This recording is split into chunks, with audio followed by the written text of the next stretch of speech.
as old as time? I think so. 30 years later, and this Disney classic is still loved by many generations. But has it aged well? Let's recap Beauty and the Beast. Tale as old as time, true as it can be.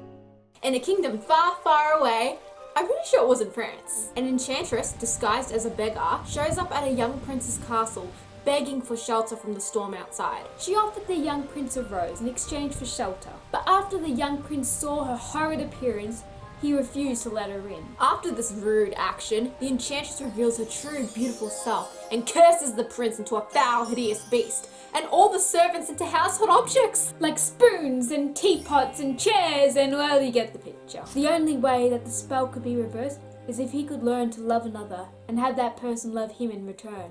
But who could ever learn to love a beast? Many years later, in a village nearby, there was a beautiful woman named Belle, who's kind of odd and she always has her nose stuck in books, but she dreams of adventure. A buff man named Gaston wants to marry Belle because of how beautiful she is, but she clearly declines. Meanwhile, Belle's father goes to an inventor showcase. He gets attacked by wolves along the way and ends up at the beast's castle.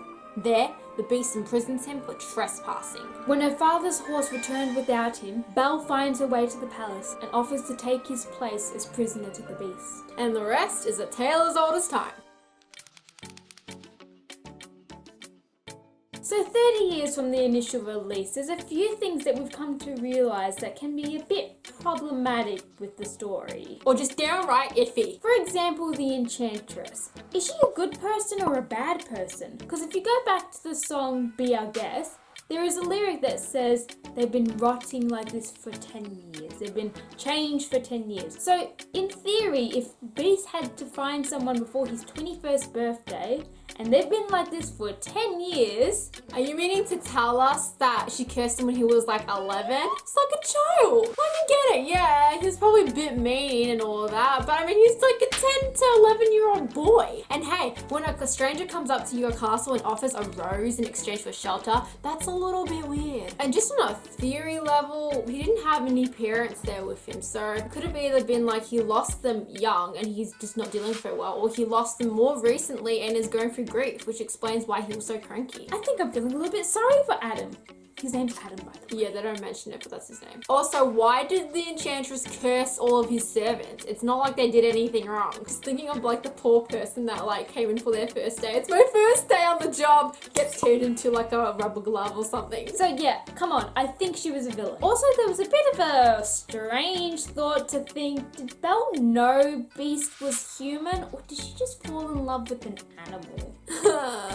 Because if she didn't, that's just a little weird. And it's not like they really mentioned it into the movie either. We're just kind of going through this whole story thinking, well, she's falling in love with the beast, which we can understand it's about getting past the appearance, but how does she know it's okay to fall in love with him? I don't know, I just find that a little bit weird. But hey, if she knew he was human, it'd make a lot more sense. They just didn't mention it really in the movie. Last little rant before we move on. The village Belle was from, no one knew about that castle and being royalty and what happened. Well, I guess it makes sense with the remake. They said that the Enchantress made the village forget about the palace. But honestly, I did not like the remake. I just found it so different. I think it was the factor that like when you look at Beauty and the Beast, the original, it's so colourful and pretty and vibrant. Warm. Lots of fun lines and quirky things going on. But this live action one, it felt very cold and dark. And all the characters just took a weird turn. I don't know, the remake just feels like a totally different movie from the original. And the singing and everything was just so monotoned. So even though there are some elements that haven't really aged well, there are so many things we still love about this movie.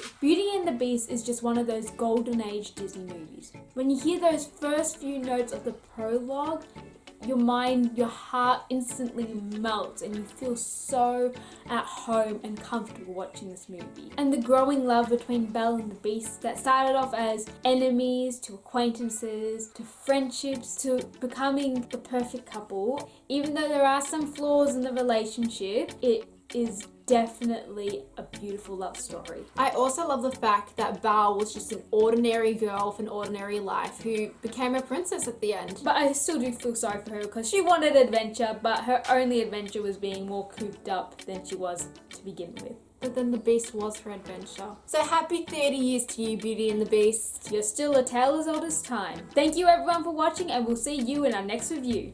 Bye! Fine, go ahead and starve. She doesn't eat with me. She doesn't eat at all.